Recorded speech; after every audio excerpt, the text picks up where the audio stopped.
What is up, guys? It is your boy Groobies. Welcome back to the channel. Today I wanted to talk to you guys a little bit about creating products for your brand, and just start with saying, I think it can be one of the most exciting and fun things about starting a clothing line. If you have anxiety about creating new products, or it's not fun for you, I would give you a couple little pieces of quick advice. One is just make sure that you're focusing on a small enough audience. I think sometimes people can get overwhelmed if they're trying to make a product that applies to everyone. The great part about having your own brand is that you only need to make products for customers that you care about, that share an interest in your brand and your story and what you're trying to do. And a lot of times that can be designing a product for 10 or 15 or 20 people. As opposed to trying to design products for thousands of people, which can have a lot of anxiety and be overwhelming. The other quick tip I'd give you guys is as you're going through your daily duties, whether it's work or play, and you're talking to your friends, family members, colleagues, just jot down ideas as they come up. And I feel like just recording those throughout the day and as they happen is just a really great way to start capturing and building ideas. And so when you have a little bit of time to sit down and do product creation, you have like 3 or 4 ideas that you can kind of start to play and toy with. So I have one idea I wanted to share with you guys today, and I'll take you through my whole process about using the Pleat platform to create and design the sample and to post it for sale. I was playing with my 2 sons over the weekend, and we were playing with our dog, who is a super, super cute golden doodle kind of mutt puppy. She was being an absolute disaster this weekend. Very bad girl. And my sons were saying she's a juggernaut, but she's so fat and chunky, she's kind of like a chuggernaut. And so they had nicknamed her Chuggy, and we're calling her Chuggy all weekend. So I wanted to design a really special kind of embroidered hoodie, and I was thinking of using like a faux chenille technique. If you guys remember what chenille is, it's like those kind of fuzzy patches that almost look like a carpet texture. Well, you can use embroidery to kind of recreate a faux chenille. And so it's gonna do a nice, big, large embroidery with the word Chuggy and a faux chenille texture. So let's jump in to our artwork program, and I'll walk you through setting up this artwork. All right, so here we are in GIMP. GIMP is my kind of favorite graphic design program.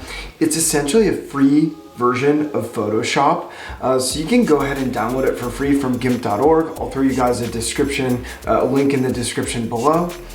And feel free to check it out. It's supported by a great online community. Just about everything you can do in Photoshop, you can do in GIMP. It's usually done a little bit differently, but once you catch on to it, it's really nice not having to pay ongoing subscription fees for great graphic design tools. I know you young kids also like to use Canva and a bunch of new options. And the awesome thing about doing graphic design work is it really doesn't matter what program you use. Use whatever works best for you. So now that we're in GIMP, I've already kind of thought about the design enough to know I need to set up my artwork board at the appropriate size. I want to do about an 8-inch embroidery, so that's going to be like 2400 pixels across, because I want everything at 300 DPI or dots per inch, right? So I've got my artwork file set up. And I've also already found a font on Envato Elements. Envato Elements is a paid service. They have a bunch of online graphic design resources. This font was free from there and free for commercial use, so I quickly grabbed it and installed it. And I just was really looking for a nice chunky font to use overall. But there's a bunch of graphic design resources on Envato, so I like it because if you don't need completely original artwork, there's a lot of assets that you can grab that make it really quick and easy to do like 80% or 90% of the heavy lifting of the graphic design. And then you can just tweak the elements that you want, like remove certain things or add certain things, and get a pretty professional design done pretty quickly, which is awesome. So that's just like a little bit of background. And as we jump into this file specifically, I've already used this font and typed out the word Chuggy. The first thing I want to do is just set it to be the proper color. So I'll create a new layer, and then I'll add a color. I'm really going to use the off-white thread color, so I'm just going with a color that's not quite white. And when I upload this file to a Pleat, I'll just choose the proper thread color. I'm also going to create a new layer and use like a color selection tool, and then increase the selection size by say like 25 pixels here.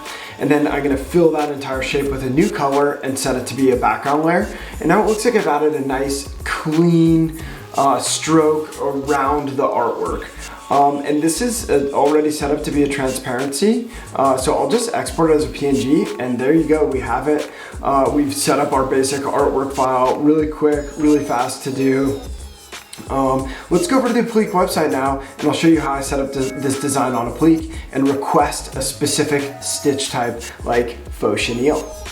All right, so I have the Applique website pulled up here, and such a core part of any fun apparel project is really just the sourcing side of things. For this particular project, I knew I wanted to get a super soft hoodie and something that's available in youth styles. I also have some previous experience, like with a video that we made around doing tonal embroidery. And we did all these rad pigment dyed items from Independent Trading Company, and I know Independent Trading Company also just released youth pigment dyed garments. So I wanted to use the tan or sandstone, excuse me, version of the PRM 1500Y, the youth garment there. So I've got that pulled up.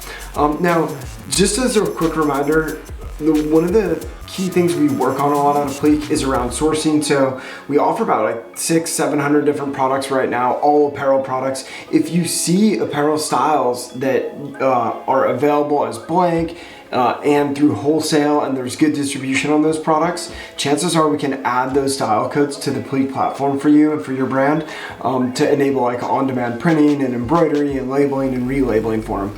So definitely be sure to check that out.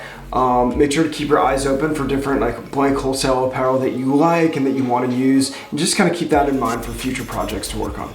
So back to our project at hand, the first thing I'm going to do is upload my artwork. I'm going to select embroidery here, and I'll pick the 2 thread colors that I want to use. And then I will go ahead and place this on the garment. And in this particular case, I actually hit a little bit of a roadblock here. This style only allowed up to a 4" by 4" embroidery. I've just pinged the CS team and requested that they allow larger embroidery on this style, and they've gone ahead and added it for me. So now I'm able to scale this thing up to about 8 inches across, which is awesome. And it looks really good. I'm just gonna center it here, and then I'm gonna leave a note with this artwork. And I'm gonna request Faux Chenille on this. And then I'll go ahead and add this product to my cart. With embroidery in particular, I always like to sample products. Part of it is just like my personality. Like if I work on a project, like digitally, I want to see how it turns out, so I know how to like do it better next time. And then I also just think it's a great opportunity to get photos. So, drum roll please, we have the hoodie here for you. Let's check out some of these results.